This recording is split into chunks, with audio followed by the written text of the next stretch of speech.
This is Code.org, CS Discoveries. I'm working on their Animation and Games unit. I'm on Lesson 4, Shapes and Randomization, Part 3. Shapes and Parameters. Some blocks in the Game Lab have inputs or parameters that aren't used every time.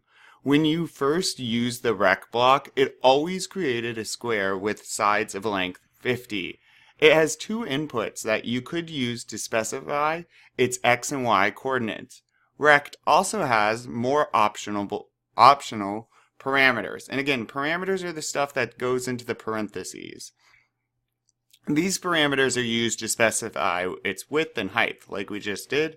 You can use the arrows on the right hand side of the block to show or hide these optional parameters. Ellipses.